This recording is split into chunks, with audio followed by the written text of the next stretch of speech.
Ladies and gentlemen, this is Street Shabby, the podcast, and I'm your host, Jay Works. Ladies and gentlemen, we got a great topic for you guys tonight. I'm going to lay down all the smoke that I think you need to hear. The vocals in the background is the one and only James Brown, and he's saying, it's a man's world.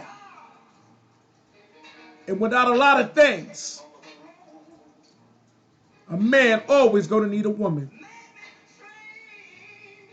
Understand that, ladies and gentlemen. All true fact. See, back in the 70s, 80s, 90s, parts of it was music that made you understand the legend of the words that the artistry was performing or singing, no matter what genre of music. And so when you hear these type of songs, it'll put a chill to you. You can just hear it. I love it. But we're going to get on with this podcast right about we speak. Again, ladies and gentlemen, I'm Jay Works, and this is Street Savvy, the podcast. We got a great topic for you tonight, folks. The topic is, do you let your pride get in the way of your lifelong activities, situations, families, work, even with your constituents?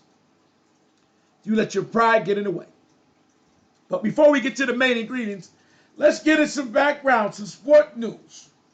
Folks, I was online scrolling through last week, and I seen a horrific story, a great ending to an ugly beginning. In 1988 Olympics, boxer Roy Jones Jr. fought in Olympics, an Olympic gold medal trial. He won every single round, every single point. But his opponent, Park Sung Hong, was the opponent. He felt in the ring that he lost, but they raised his hand. Roy Jones was distraught. He was so distraught, he said he would never box again. But as you see, he boxed. And he's legendary, laying fellas out, left and right. On any weight class, he stepped in the ring. Roy Jones Jr. was the truth. And still is up to this day. And for you YouTubers, you guys understand the boxing magnitude. Go back. And I want you guys to go back and look at that fight in the Olympics. But the moral to that story is, Roy Jones just went back and met up with Mr. Park. And in the boxing ring, Mr. Park, because I don't quote me on this, he's Japanese or Chinese. But he said to him through an interpreter, this is not my gold medal. This is yours, Roy Jones. You won that fight, and I'm here to give this back to you. Roy Jones was so emotional, folks. The legendary Roy Jones, the boxer, was so emotional. His pride was a man's pride. And for Mr. Park, appreciate you. By what you did, you displayed honesty, sportsmanship, and awareness of where your pride's supposed to be, even 30 years later. 35 years later, 36 exact, almost 36 years. He gave the medal back to Roy Jones, folks. And that's what led me to our topic today. And you're going to hear me talk about that. And so kudos to you, Mr. Jones and Mr. Parks. Lesson. For me, a black American, to you, young fella. That was truly display of a sportsman. God bless. In other sports news, my Dallas Cowboys lost heavy, 14-31 to Chicago Bears, who they ain't lost to in years. But hey, I guess that's the Dallas Cowboy way. In the last 2 years, their defense has done failed them. And the offense have made a few mistakes, but offense always propels over anything. They did it last week. The defense is atrocious. It stink. And I don't know what Jerry Jones was thinking by trading away Mr. Parsons, but now he's seeing you need more than Michael Parsons. Get it together, Cowboys. In collegiate news, if you live upstate New York, if you're from Syracuse, the Syracuse Orangemen beat the SCC rivals. Yes, the Clemson Tide. Yes, they did. They beat them, and fashionably, 34-21. SU has been climbing up the ranks, y'all, the last 3 or 4 years. Since Coach Fran done been here, he's bringing a live culture. Even outside of the dome, even on campus, this guy is bringing a culture, a winning culture, a legacy for men or women, whoever's in the program, who's up under him, who's working with the team, or who's on the team, can be all they can be on the field. So, Coach Fran, appreciate the win and keep up. They got a real tough schedule coming up. Hopefully, we get a couple more wins, and hopefully they be ranked. Folks, and my Boston Red Sox, if you're a baseball fan, the Red Sox and the Yankees are neck to neck. The Yankees are second in the American Eastern Division, and they're 2 behind the league in the division right now with Toronto Blue Jays, but they've been losing. But the Sox is behind it. They're winning 2, losing 1. But listen, Sox got to get it together. The almighty New York Yankees is in front of us. And I don't like that. Get it together, Boston Red Sox. Let's go, Sox. In other news, I want to say this, folks. Pedro Martinez, the great Boston Red Sox. Great Boston Red Sox pitcher, especially in my era. Him and his brother as well, they both pitched. Pedro's phenomenal. His brother taught him. But he was on a live podcast early this week. And Pedro's a Hall of Famer. First ballot, unanimous. But he was talking about Barry Bonds. The one and only Barry Bonds. And his words was very precise, man. And I was looking at the comments. He said, listen, Barry Bonds is the most completed baseball athlete in the world he ever pitched against. He said it was one game. He was pitching against Barry Bonds. He was in, that's when he played with the Astros. Not the Astros, excuse me. Montreal Expos. And he said he had struck Barry out. A time or two, had pitched against him, walked him. He said Barry went back and studied him and told him, I'm gonna get you. I'm gonna get you. And he said the next time he pitched against Barry, he hit it out with one arm almost out the ballpark. He said that was a complete man. So the reason why I say this, and I bring this up to you, Pedro's phenomenal. We all know he's a Hall of Famer.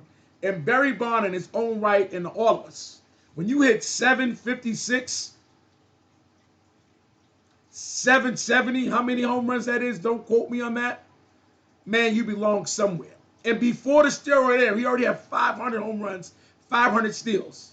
The man was phenomenal in the outfield before the conversation. And I don't know if he took steroids or not. I just know steroids don't make you hit the ball. Trust me. I tried out for pro ball. I've been playing ball all my life. And ask any man and woman who knows Jay Works. Baseball is my favorite sport. And I would definitely battle anyone and talk to you about it. Any team, anywhere, any place. Especially Fenway. But Barry Bonds, to me, Hall of Fame, make that phone call. Period. The man's a class act. He's a student of the game, and now he's teaching. Barry, kudos to you, from me to another brother to another brother. Thank you, Pedro, for that analysis you did on Barry. Yes. Folks, let's move on.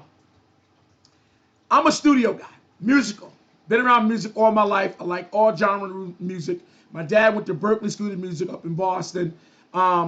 Music is my heart. I write good music. I worked with one of the best artists I ever met in my life, Jessica Coffey Williams, one of the artists I developed. and produced and wrote with a hit single No Game in 2006. And done a do marvelous thing in the industry. Wrote all the time. Wrote for Rich Homie Quanda, 215. But I'm gonna tell you something that I learned just about several hours ago. T-Pain was in an interview, and he talked about how he made music. And one of his hit singles that's still selling today, he got over 1 billion streams. He made it with a small keyboard, a mic, an 8-track board, and he made it in the house, in the projects. So, folks, I'm telling you this. I'm telling you this.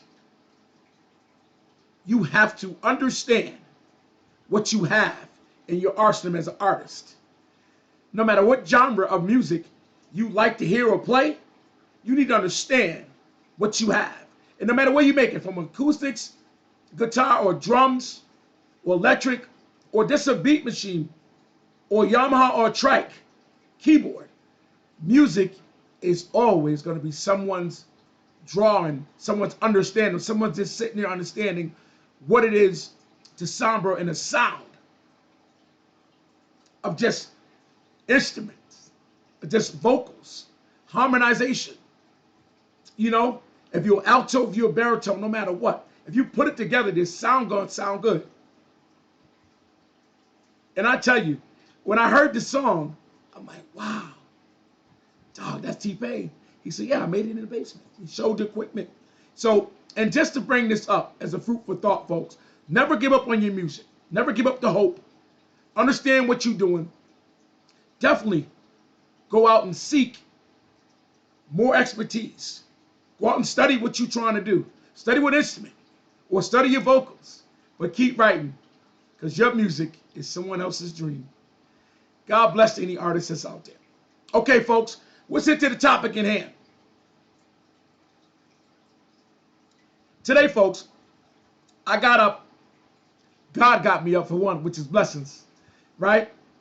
To a lot of different avenues, a lot of different things. To a constituent of mine who I'm bringing on the team and might be one of my co-hosts on the show, hopefully on the podcast. We thought about more content. How can I be more relevant to you guys, to my people, to my platform? And I heard an artist say, listen, hey, I go out there and I post over 30 times. And matter of fact, it was a comedian, Country Wayne. And I've been flabbergasted hearing that, because that's me. I need to get up on my clothing line, which is PD Code Clothing Apparel, adult clothing brand as well, and just this lovely podcast, Street Savvy. I tape probably on a weekly basis. I get on when I feel like it, when I feel like I need to be, when I express my opinion, something I love or I dislike, or I know a truly opinion on it than a less opinion that I've heard. Or because I don't prejudge, I don't judge anyone, and I don't shun anyone. But today's topic is huge and dearly to me, and hopefully to you guys, about how we suppressed our emotions with our pride. Do we let our pride get in the way of business, of family meetings, or situations with relationships? And I'm going to tell you, excuse me, as a man, I sometimes definitely let my pride get in the way. In majority, I have to check myself, because sometimes all you have is your pride and your word. And your pride is everything, especially when people know you're passionate about things you really feel you really know about. You really set forth and putting your mind to it. If you're in the kitchen cooking, if you're in the factory working, or if you're on a mic, if you're a podcast, or you do merch, your pride has to be behind that. Your ability to know it's yours has to be behind that. And sometimes we all let our pride get in the way, folks. And I'm here to tell you, sometimes you got to fact check yourself. People talk about what's going on in the White House and how they fact checking Donald Trump or all these folks in our local heroes or our local offices. But folks, sometimes you need to check yourself on situational things. Pride is everything, right? But love and respect is all of it. It's a person's nightmare if you run off the rail. If you run off the rail with your pride, The love and respect is out the window. Because sometimes a conversation can lead to a bad avenue for you, a bad lane. But if you like me, you have maps. So no matter how much you feel you backed in the corner, they don't know you. They don't love you, or they don't feel what you feel, honestly. Even if they do, never let your pride get you upset that you have to rebuttal with words to try to hurt them, because it happens to all of us. And I'm a Leo. I wear my emotions on my sleeve majority of the time. I talk that shit. I walk that talk. And if I don't believe in something, no matter how much you say it to me, I'm gonna let you know. I'm gonna let you know. I'm gonna be very fair and honesty about my opinion, but I'm gonna let you know about how I feel. And a lot of us, we let a lot of things get in between it, and pride is one of them. I tell you, I deal with people every day on a different level, from landlords to business people to friends and family to constituents to people who want to buy my merch, or people just want to hear me talk, people who I run by at a workplace, or people I done did security with, or things of that nature, right? And I sit down and let them know who I am personally, by my work ethic, by the conversation that's compelling that comes out of this mouth of mine. You might think I'm mouth almighty, or I got a big mouth, but that's part of my pride. I wear this. I'm me. If you can't be you to your wife, your family, your friends, your co-workers, you would no one. And you would nowhere. So yes, sometimes your pride can step in. Sometimes your mojo has to step in. Sometimes the way you carry yourself has to always be a bravado about you. And some people call it sexy. Some people call it attitude. I call it a knowledgeable way to understanding where your pride and your emotions at. Your ability to say no is a big thing. I know a lot of folks have big hearts, have family members. I have one cousin, Tion. I swear this guy is the teddy bear. He is the model, the father, the stepdad, and the husband that a lot of guys should mock. You know, he always has led in the way that if you see him from the outside, because I don't know about the inside of his home, but from the relationships I've seen my cousin has with friends or family, with his wife or his kids, or kids he don't raise, is great. It's beyond the imagination. And I don't think you should follow anybody. I think you should be a knowledge of what a person does and what they respect, and take something from it. And I applaud that from family members of mine, and he's one of them. He's a person's dad. He's a person's grandfather. He's someone's loving husband. And cuz, keep up the good work. I appreciate you, man. Keep having your pride in front of you. That's all we really know. God bless, man. But yeah, in certain situations, don't let your pride get the best of you, especially at work. Always listen first, and then rebuttal afterwards, or rebuttal later. Situations I use with my wife at home and with my kids, I try not to let my pride outweigh me or my conversation or listening. Me and my wife, we bump heads every day almost. Mostly probably because of me, because I'm a Leo. I'm very cocky, and I'm very understandable both ways. But I know right from wrong. If I think a person's not collecting their wrongs or their rights, or just not standing on it, who they are, or taking responsibility for their do's or don'ts, I'm gonna check you on that. And that's a part of my pride. That's me understanding me and rights and what I stand for. I don't care if you're a bigot, you're a racist, or you have something against the world, but you're not gonna bring that conversation around me. My pride ain't gonna let you. You're not gonna bring that conversation about some bad shit that I don't understand, or I do, but I'm not involved. That's not me. And that's my pride.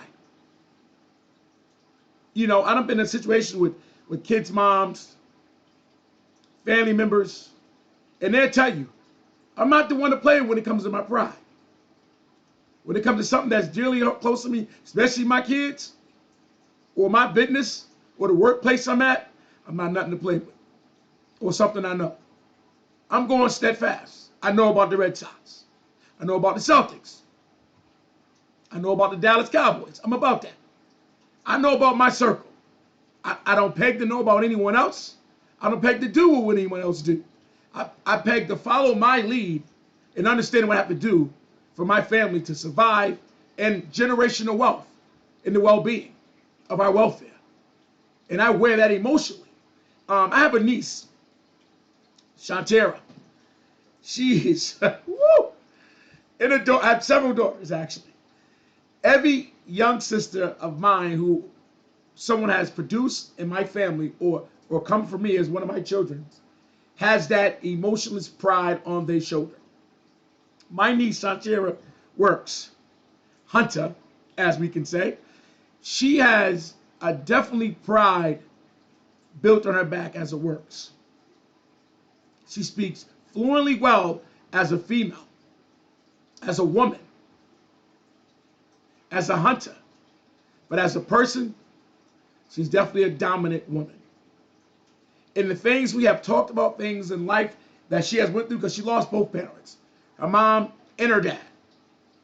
And the young girl was so strong. She's vividly ever down on things she needs or don't have. And because she lost her parents, she's still a big leader to her cousins who lost a father or a mother or two as well. She's a leader in the family. But she wears her pride and she's motionless, and she wears her attitude, her bravo, and this in front of her. And this is to my niece. Any young lady who has attitude, keep up the good work. Keep wearing your pride on your sleeve, baby. Keep talking that shit. Keep producing the content that you want people to believe in and understand who you are. Because if you don't do that, you have no spine. You have no backbone. And you know, urban, culturally, from Black America, not too many people withstand people who have no spine, who don't talk back, or who are not judgmental of arguments and of situations they know right or wrong. So by being a woman or man, understand your pride is definitely in the front of your emotions. You balance those two out, the world is in your palm.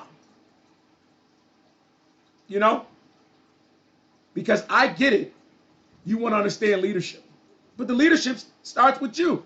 Especially when you can lead and also follow. And I get it. We were taught, never be a follower. You got to be a leader. But sometimes you got to listen to somebody. You got to hear somebody. You got to understand. First of all, on those type of words, right? Let me do some history. To understand something, you got to learn it. To learn something, you got to do your history, right? You got to go follow up. You got to read upon it. You have to be an expertise on what you want to develop, to produce, and to direct, and to lead. Am I right? So honestly, for you to have pride, pull it back so you can listen to someone to get somewhere. For you can understand something, for you can do homework on something, and learn the better way of living or the better way of giving. Folks, I'm Jay Works, and help you learn a special part of this conversation is pride and emotion. Excuse me. Pride comes from different places, but it's right beneath the heart. Emotions come from everywhere, especially as a female, especially as a male, as a parent, single parent, marriage, you name it. I'm not a woman, I can't tell you where those emotions come from, but I have seen it. I can tell you I have seen it. I got a lot of daughters, been around a lot of women, and I've been married a long time. But your pride overweighs your emotions. Understand those two things in life, and you will succeed. I'm Jay Works, and this is Street Savvy, the podcast. Folks, please continue to like, share, and subscribe. I'm only one man with a conversation that I hope all enjoy. God bless, and this is Street Savvy, the podcast. Until the next time, see you.